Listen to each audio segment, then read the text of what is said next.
Okay, folks, and now joining me for this section of our podcast is Bradley Morrison, Director of Coaching Education and Development. Bradley, thank you for joining us. Yes, excited to be here. Fantastic. Tell us a little bit about you, who you are, what your background is. Yeah, so my background at NCFC previously was coaching in the academy program and the pre-academy program with the U11s and 12s, and then the U13 academy program. And starting in August of 2023, I transitioned to full-time coach education and development for NCFC. Fantastic. Is that a role that a lot of clubs have? Not many clubs have that role, so it's a full-time coach education role. My duties include being on the field, working with coaches, observing training sessions, providing feedback, whether that be written or video feedback for them. And then also in the office, creating monthly newsletters that go out to the coaches, as well as scheduling official courses through US Soccer or other companies, and also unofficial learning, such as webinars or guest speakers and that type. And are you doing some work with the state association as well? And Yeah, so we work closely with NCYSA to schedule and host US soccer courses. Those include grassroots courses, D course, and C course, and fantastic. B course, actually. Yeah. There you go. Yeah. All the way up there. Yep. So something for everyone. But Bradley, talk to me a little bit. Obviously, you spent a lot of time coaching teams and working directly with the players. Now you sort of got shares in all of the teams and all of the coaches and all of the players. Talk to me about that transition and what your passion is there. Why you're in the role that you're in now. Yeah, the way I try to describe it is I still get the same buzz, I guess, of coaching adults and coaches that I did when coaching players. So, a lot of coaches really look forward to games and being on the sideline during a game and the passion that goes along with it. And I think a conversation with a coach after a training session and really getting to see them learn and grow through self-reflection really is exciting for me as well. So I enjoy it. My path kind of led there gradually. I've been doing coach education with NCYSA and through US Soccer for around 10 years. Um, and so being able to work with coaches full time was exciting. And I look forward to it. And I enjoy every day of it over the past year and really look forward to what we have in store this year. Right. And I know myself and a lot of the program directors and coaches. I think a lot of them have come into contact with you or interact with you or have been introduced to you. I think are really appreciative of the job that you do in helping us in the programs and whether it's on an individual coach basis or a program wide. I really appreciate everything that you do. Talk to me about some of the ways in which you support coaches, right? Because I know you're not just working with the highest coaches and the highest level programs. I know you've gone out and worked in the past with rec and challenge coaches who've reached out to you saying, "Can you come and evaluate me?" So just could you give us a little bit of insight onto that? Yeah, it's very similar with the players as well. So I think a lot of it is around finding what the coach's needs are. Every coach has strengths and has their super strengths, right? If we want to use these terms, has their super strengths and has areas that they need to continue to develop, right? And so for me, it's a lot about basically holding a mirror to that training session and allowing the coach to see what actually happened. Because I think, you talk about this all the time. When you put the cleats on and you're on the field, basically you become your favorite player, right? In your mind, you're brilliant. Yeah, Same for me, right? As soon as I slip the boots on, I can do no wrong. I've And, seen you and play, Bradley. Yeah, no wrong at all. and so I think it's similar as a coach. You have this plan in your head or even written down on paper, and you go out there and you start running it. And a lot of times we just miss what's actually happening. So we say, oh, we're going to run this for 5 minutes. And then 17 minutes later, we say, and water break, right? So I think it's being able to point that out and not in a negative way, but just say, this is what actually happened. So a lot of my observation is around taking very detailed notes, stop start times, trying to get what the coach is saying and their feedback. And that goes into kind of how are they using the coach's toolkit, what different methods are they using to teach. And then I do videos. I take videos of their stoppages. So anytime they're talking with a group, and I can get my phone out and record it, and then I send them those as well. And so all I'm trying to do there is show the coach this is what happened in the training session and allow them to reflect, was that what you planned to happen, or is it a little bit different, and then why is it different? So I think that is really my technique to identify what the coach's needs are. And then once we establish what the needs are, then I can provide resources for them to work in those areas. That's great. And that's open to every club in the club, every coach in the club. Sorry. Yep, every coach in the club. So I work with the directors to identify specific coaches maybe throughout, but then also open up signups where coaches can email me and we can set up a time. Yeah. So education is something that you're always deeply involved in, Bradley. I know we had an opportunity to work with Sophia Jowett in the spring. And then I know you went on a little trip across the pond to South Africa. Can you tell us a little bit about that whole relationship and that experience? Because it was sound like a trip I really wished I was on, to be honest. Yeah. So the trip was through Invest, and that's a program through the State Department for sport tourism. So what we originally did, it's in conjunction with NC State, and the professor there is Mike Edwards, and he reached out to the club, and we identified around 10 coaches at NCFC and around 10 coaches from South Africa for this cohort. And what the program consisted of was we would do a online Zoom call and connect, and we did some modules online as well to get to know one another and establish some norms in each of our areas of expertise. And then those coaches from South Africa traveled here in March, and they spent 10 days here. They toured the club. They went out to training sessions. We did classroom sessions at NC State. And then they traveled on to Washington, D.C. and did some stuff there, and then flew back. And then we kind of met again and did another online meetup call and a few more modules. And then our 10 coaches traveled to South Africa. And the experience was amazing, right? I think our coaches really enjoyed it. There's a lot.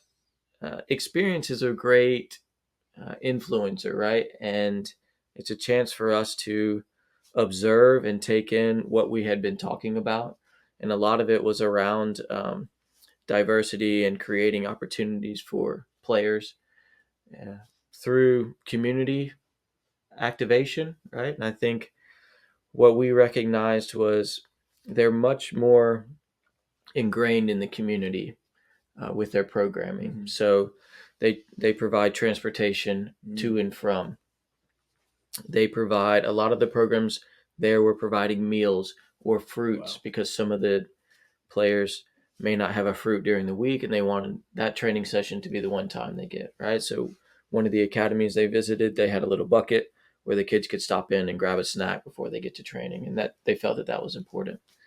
And like the routes that they take to and from, the little buses that they have to and from training. Incredible. So the programs were much more ingrained in these community aspects and taking care of the players from that standpoint. And then one of the biggest questions of us from this has been on this coach development side, right? A lot of their coaches are volunteers that may have played the game, but they don't really understand that player development thoroughly enough to really implement it on a day-to-day basis. So one thing that we're trying to do as we continue moving forward after this program, since it has completed, is looking at developing a connection to help their coaches continue to grow and develop and understand the game and the teaching aspects of how can they implement some of the aspects that we do at our club within their programs.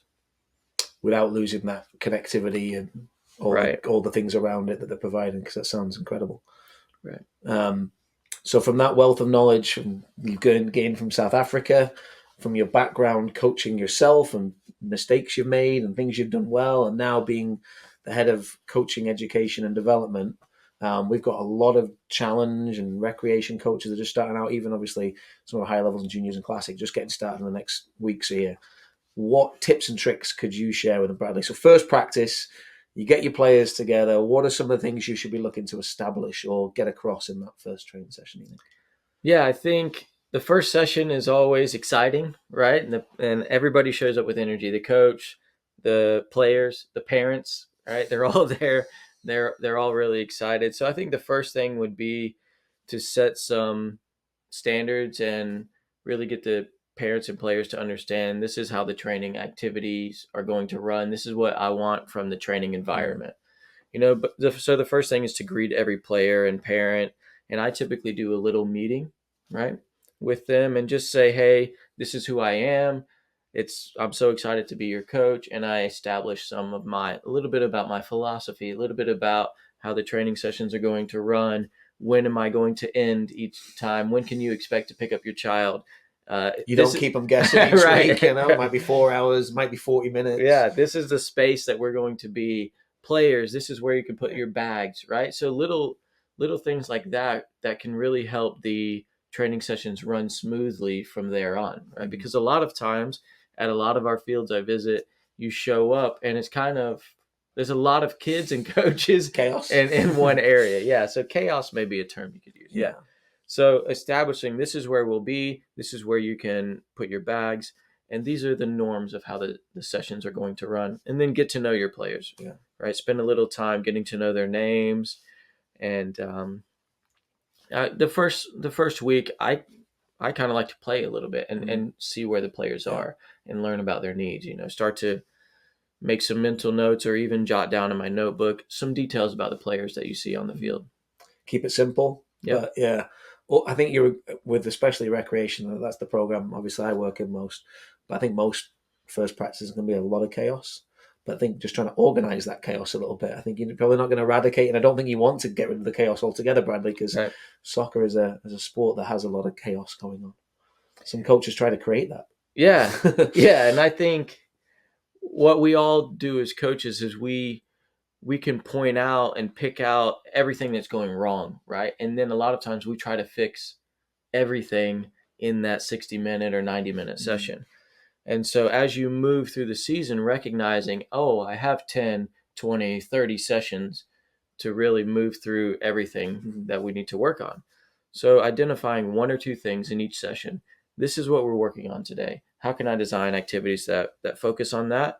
And then next week, we'll worry about what we need to worry about next week and not getting too caught up in that chaos and recognizing, most times that we have the ball, most times Liverpool have the ball, guess what? The other team's going to get it, right? So that's okay. Yeah. But how do we go around about learning and developing in the areas that we need to and that are age appropriate? Yeah.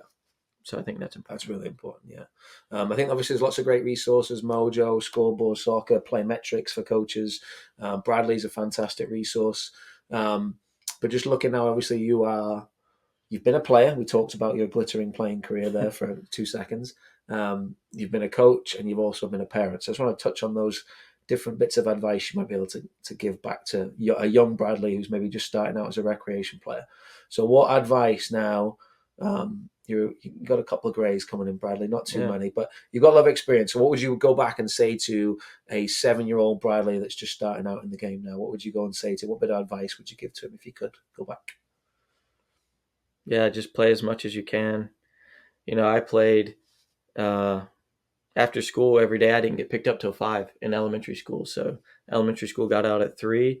I was lucky that we had a soccer field out there, and whoever would play against me, we would play, right? I don't know.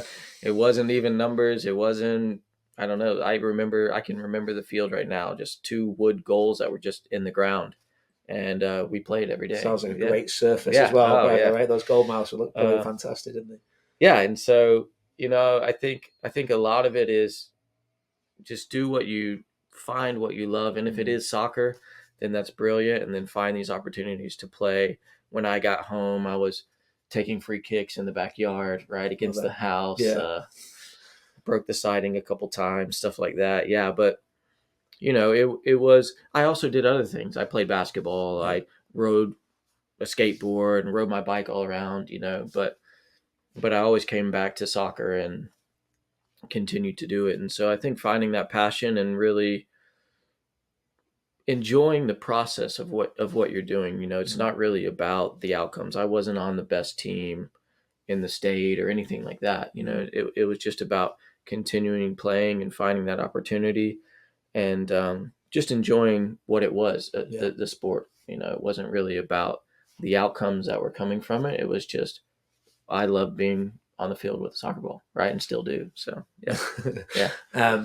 That's brilliant, Bradley. And then I know you're a parent as well, Yeah. right? I know how many kids you got? Two boys. Two boys. And I know we've talked a lot about their passions, and Yeah. I think soccer's been there and maybe not been there. But talk to me about, as a parent, what advice would you have to parents now, whether kids maybe starting out in soccer or is their passions maybe fluctuating? What advice would you have for them?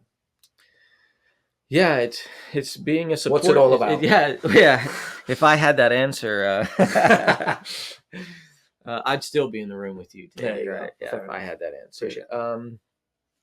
Yeah, I think everybody's path is different, right? With their children and how they grow and support really each other, right? It's a dynamic situation, and I think as a parent, it's being able to provide that support system for your player and connect with them and listen to them. I think a lot of times as parents, we're trying to give advice to our players, right? And I think sometimes it's just being there and letting it go silent in the car for a couple minutes after a game, right? When your player maybe had a rough one, and it's being able to just be that sounding board and say, just wait and listen, right? And then let that player kind of evaluate. And that's kind of what I try to do with the coaches and my children, right? Is, so what did you think about that? And then let them give some thought, and then be there to support and listen as they continue to grow, and then provide a little guidance here and there. But it's just like anything else. After that experience, you're maybe not ready for some guidance. Don't tell me that I just missed the PK. I understand I just missed the PK. I was there. Right. I lived it. And so it is a complex situation. And then, but as a player, I'll say this: it was always great to look over to the sideline and see my parents there supporting me. Yeah. So I think that's something that you can't ever undervalue. Is as children, you look up to your parents and you want them to see all the great things you do, and maybe forget all the bad things that you do, right? And so, yeah, it's a great responsibility that we all have as parents to help our children grow and become responsible adults. And I think that's really the outcome: is how do we help them grow in this world, not just in soccer, right, but as people. For sure. Right. And so not everybody's going to be playing in college or even in high school or beyond that. So how do we use soccer as a tool in our toolkit? So this is the one thing that gets me, Bradley. You're director of coaching, education, and development. You've coached, and you have a player that played the sport. How are they not professional, Bradley? Like, should we fire you? Like, Yeah, maybe. It just shows it's all down to Yeah. the player, isn't it? Like, you can provide the vehicle and all the support in the world. But at the end of the day, it's that passion, that drive that you got to have, isn't it? Yeah, actually, that brings me back to the first. That's funny you say that. My first meeting with teams is basically, your players showed up today because they have this little flame going for the sport of soccer burning within them. They wanted to sign up. They put all the gear on. They want to be here at training. And so my role as a coach is really just to keep that flame going, protect it from the wind, the rain, everything, all the seasons that we're going to go through within this soccer season. All the moments that they're low and they feel frustrated, all the highs when after they score a goal or they win a game or they get a trophy, right? But can we keep them coming back no matter what that is and keep that flame burning? And then, hopefully they continue on to the next year and the next year and the next year. And then as those years build on each other, then we have something going. Love it. Yeah. And obviously, the reason we've got you on, talk to us about the coaching side of things. Yep. So bringing it back to that, Bradley, and I know there was a fleeting moment where we managed to get you coaching your son and a bunch of, I think you were coaching 2 teams. Yeah. You even had an unbelievable assistant, which I think made it I think you had a couple of assistants. Yeah. I know one in particular was Georgia Kelly, who obviously is a superstar soccer player herself. But as a coach, she was a bit of a novice, and you worked through that. But what advice would you have for a recreation coach? I guess just high level stuff. What advice would you have for them about that, going back to that flame and protecting it? What should it be about for them and their players and their families? Yeah, it should just be about identifying what's fun, for players. So I think if we watch players play on the playground, what do? They run around, they chase each other, they play tag, all of these types of games. Can we incorporate, especially with the younger ages, right? I'm taking this to the younger ages here, that U6 through U10, that imagination that players have, and incorporate a soccer ball with it, right? And play a lot of different games with that, maybe tag games, gate games where they have to escape and get to different areas of the field, but a lot of games based learning, and then teaching them skills throughout that, right? So how could you stop the ball before the defender gets you? How could you change direction with a soccer ball? When should you shoot versus pass? When should you dribble versus pass? Like, all of these different opportunities will come up through the games, and then it's about identifying it as a coach, identifying that moment, and then teaching within that moment. And there's different tools you can use. I could give you feedback direct, right? Andy, that's a moment you could stop and turn. Can you? And then I could say, can you show me that, right? And ask for a demo, or I could have another player provide a demo. So, and then I could use guided questions, throughout. So there's different tools you can use as a coach, but it's really about putting the players in those game realistic situations. Love it. So Bradley, how can coaches get in touch with you? What's the best way for them to reach you? Yeah, the best way the best way to reach me is through email. Okay. So that would be bradley.morrison@ncfcyouth.com. Fantastic. And we'll share all these resources with our coaches, obviously, over the next weeks and coming months. But Bradley's a great resource to coaches at all levels within our club. And I'll put this out to everyone, recreation is still looking for coaches. We were just talking as we walked down the hall there. Yep. Always looking for coaches. If it's young players or you're a parent yourself and your kids are getting older, there's always a place or a team that would love to have you. So if you've got any interest at all, please reach out. You can go to the recreation page and hit volunteer the coach there and get in touch with either myself or Bradley. We'd love to have you. But massive shout out to all our volunteer coaches and paid coaches. Appreciate it. And Bradley is a fantastic resource that we are lucky to have as part of NCFC Youth. Thank you, Bradley. Yep. Thank you.